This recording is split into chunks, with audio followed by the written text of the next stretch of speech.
Sir, করে আপনি শুক্রবার আমাকে অফিস আসতে বললেন যে? কেন তুর্য, ফ্রাইডেতে অফিস আসে নিষেধ নাকি? ইম্পর্টেন্ট কাজও তো থাকতে পারে, তাই না? তা অবশ্যই পারে স্যার। বাবার রুম খোলা, আমার কিছু টাকা দরকার। ফ্রাইডে ব্যাংক অফ, টাকাটা তুলতে পারিনি, সো লকার যদি খোলা থাকে আমি কিছু টাকা নিব। স্যার, এ বিষয়ে কি আপনার স্যারের সাথে আলাপ হয়েছে? বলার প্রয়োজন মনে করিনি। ইউনিভার্সিটি জুনিয়র একটা ইভেন্ট করছে, এখানে 10 লাখ টাকা প্রয়োজন। রুম খোলা না থাকলে কান্দি রুমটা একটু খুলে দেন। সরি স্যার, স্যার ওসমান স্যারকে না জানিয়ে আমি আপনাকে টাকা দিতে পারবো না। সে কখন থেকে সার করতেছিস? ম্যান, আমরা কাজিন, আপন খালাতো ভাই। আজকে এখন এই প্রফেশনাল বিহেভিয়ারটা ছাড়, কান্দি টু গেটে খুলে টাকাটা খুব দরকার ভাই। দেখ ভাই, কোনোভাবেই সম্ভব না। তুই আমার বাবার এমপ্লয়ি, অপারেশন মনে করেছিলাম, জানালাম, কিন্তু সুন্দরভাবে বলে কাজ হচ্ছে না, তো আমি নিজেই নিয়ে দিচ্ছি। আপনার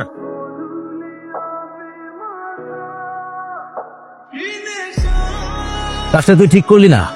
আমার বাপের কোম্পানি, জানি কোনটা ঠিক কোনটা বেঠে। বাবাকে বলার প্রয়োজন নেই, যেখান থেকে ক্যাশ নিয়েছি ওখানে রেখে দেবো। তুমি আজকে তুর্যের সাথে যে ব্যবহারটা করেছো সেটা কি ঠিক আছে? তুমি এখানে আমাকে অ্যাপ্রিসিয়েট করতে আসো না। তোমার বয়স হয়েছে আপনার। তুর্য তোমার থেকে 1 বছরের বড়, কিন্তু ও আমাদের অধীনস্থ, ও আমার ম্যানেজার। তুমি ওর সাথে এরকম ব্যবহার করতে পারো? আবরার, তোমার বড় আব্বুর সাথে কি হয়েছে? কি হয়েছে বলো তো? আমার ইউনিভার্সিটিতে একটা ইভেন্ট হচ্ছে, বুঝছো? জুনিয়রদেরকে বলেছিলাম যে আমি স্পন্সর করবো। আবার অফিসের লকার থেকে টাকা বের করতে গেলাম, সূর্য বলছে ও টাকাটা নিতে দিবে না। এটা নিয়ে ওর সাথে কথা কাটাকাটি হয়েছে, ওর বাবাকে বলেছে, দেন আবার বাবার সাথে। আচ্ছা, কত টাকা স্পন্সর করেছো? 10 লাখ। 10 লাখ? আমার স্যালারি 35,000। 10 লাখ টাকা ইনকাম করতে মিনিমাম 3 বছর লাগবে। টাকা তো। আমাদের তো পারিবারিক ব্যবসা, রাইট? তো তোমার কি দরকার একটা কোম্পানি থেকে জব করার? নিজেদের অফিসে কাজ করতে পারো। কারণ আমি নিজের পায়ে দাঁড়াতে চাই। এসো না, তোমার ফ্রেন্ড আছে না ক্যাথি, সিঙ্গেল? সিঙ্গেল না, সিঙ্গেল থাকলেও তোমার জন্য কিছু করতাম না। কেন? কারণ তোমার প্যারা খেয়ে আমার ফ্রেন্ড বেকা হয়ে যেত। তাই। তুমি যদি আমি টক্সিক, আমি টক্সিক। এখন তুমি বলো, কালকে তুমি আমার সাথে যাচ্ছ কিনা? তোমার সাথে কোথাও যাচ্ছি না, ভেবেছিলাম যে তোমার এখানে আসলে আমার মুখটা ঠিক হবে। আমারই ভুল ছিল, এখানে আসা উচিত না। আচ্ছা শোনো, তুর্য ভাইকে প্লিজ কিছু বলো না, বিষয়টা আর জটিল করো না প্লিজ। আরে চলে যাচ্ছ? আরে আবরার ভাইয়া তুমি? তোর ভাই কোথায়? তোর যোগী তো আসতে বল। ভাইয়া, লিবি, কি হয়েছে? আবরার ভাই এসছে, তোমাকে ডাকছে। কি রে আপনার, তুই আমাদের বাসায় আয়, ভেতরে আয়। না, ভিতরে যাবো না, তুমি একটু ভিতরে যাতো, কথা বলবো ওর সাথে। তুমি মনে হচ্ছে অনেক রেগে আছো। ভিতরে যেতে বললাম তো। নিমি, তুই ভেতরে যা। জি ভাইয়া। দেখ আবরার, আমি তো রাগ করার কারণটা বুঝতে পারছি। আমি স্যারকে মানে ভালুকে জানিয়েছি, কারণ আমি আমার জায়গা থেকে সৎ থাকতে চাই। তুই টাকার কথাটা বাবাকে বলেছিস, দ্যাটস নট মাই প্রবলেম। আমি যদি আরেকটা কথা বলেছিলাম তোকে স্যাক করবো, এগুলো কেন বলেছিস? আমি এগুলা খালুকে বলতে যাবো কেন? বিশ্বাস করতে আমি সব লুকাইছি। আবরার, খালু তো প্রত্যেকদিন সিসিটিভি ক্যামেরার ফুটেজ গুলো চেক করে। খালু হয়তো ভিডিও দেখে আমাদের কথোপকথনগুলো শুনে ফেলেছে। আমি ভেবেছিলাম তুই হয়তো নিজে বলেছিস। আমি তোর কাজিন, আমি এমন কিছু কখনোই বলবো না যাতে করে তোর আর খালুর মাঝখানে কোনো দ্বন্দ্ব তৈরি হয়। তুর্য, সরি। সরি বলছিস কেন? বাবার সাথে কথা হচ্ছিল তোর বিষয়টা নিয়ে, বাবা বললেন ভুল করেছি, আর আমার সরি বলা উচিত। বাবাকে বলিস সরি বলেছি যে।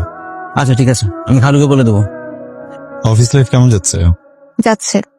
3টা অফিস সুইচ করে ফাইনালি এই জবটাতে আমি খুব শান্তি পাচ্ছি। এরা আমি তুর্যকে সরি বলেছি, বাবা খুশি হবেন জানবে। আসলে তুমি তুর্যকে সরি বলেছো? সরি বলার সময় ভেতরে একটু জ্বলন কাজ করছিল, কিন্তু বলে ফেললাম। আবরার, মানুষ সরি বলে ছোট হয় না। একটা মানুষ কখন বড় হয় জানো? কখন?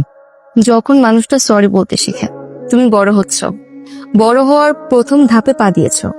বাহ, 27 বছর বয়সে এসে আমি বড় হচ্ছি, জেনে ভালো লাগলো। আচ্ছা, আমাদের বাসার সবাই নামাজ আদায় করে, তোমাদের বাসার তুমি ছাড়া সবাই নামাজ আদায় করে। ছোট্ট একটা ছেলে ফায়াজ, সেও নামাজ আদায় করে। করবো বলে করা হচ্ছে না, আমি চেষ্টা করবো এখন থেকে। সাহস করে একদিন 5 ওয়াক্ত নামাজ আদায় করো। নিজেকে নামাজি করার জন্য 1 মাস সময় দাও। সময় দিলে সবকিছু আয়ত্ত করা যায়। এখন থেকে পড়বো ইনশাআল্লাহ।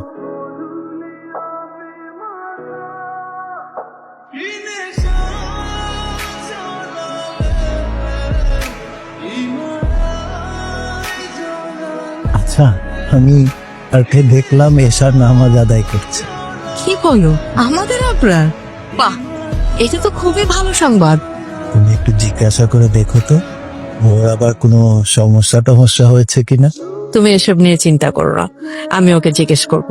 ঠিক আছে, তুমি বসো। আমরা তুমি হঠাৎ এখানে আমাকে বলতা? তুই নামাজ আদায় করছিলি, দেখেছো তুমি? তোর বাবা দেখেছে। আচ্ছা বাবা, সব ঠিকঠাক আছে তো? হ্যাঁ, সব তো ঠিকঠাক আছে। কেন হঠাৎ করে মনে হলো যে নামাজ পড়ি, একটু আরাম দরকার? সিম্পল, আমি একদম ঠিক আছি, একদম ভালো আছি। তো বাবা, ভালো আছি কথাটা এভাবে বলতে হয় না, বলতে হয় আলহামদুলিল্লাহ ভালো আছি। ইরা একটা বিষয় বোঝাচ্ছিল, কথাটা ভালো লেগেছে। মনে হলো যে হ্যাঁ, নামাজ তো আদায় করা উচিত। তুই ইরাকে খুব মানিস না? এই কথাটা না সবাই বলো, কেন বলো বুঝি না। না, পিঠাপিঠি বড় হয়েছিস, আন্ডারস্ট্যান্ডিং ভালো, বুঝতেই পারিস, স্বাভাবিক।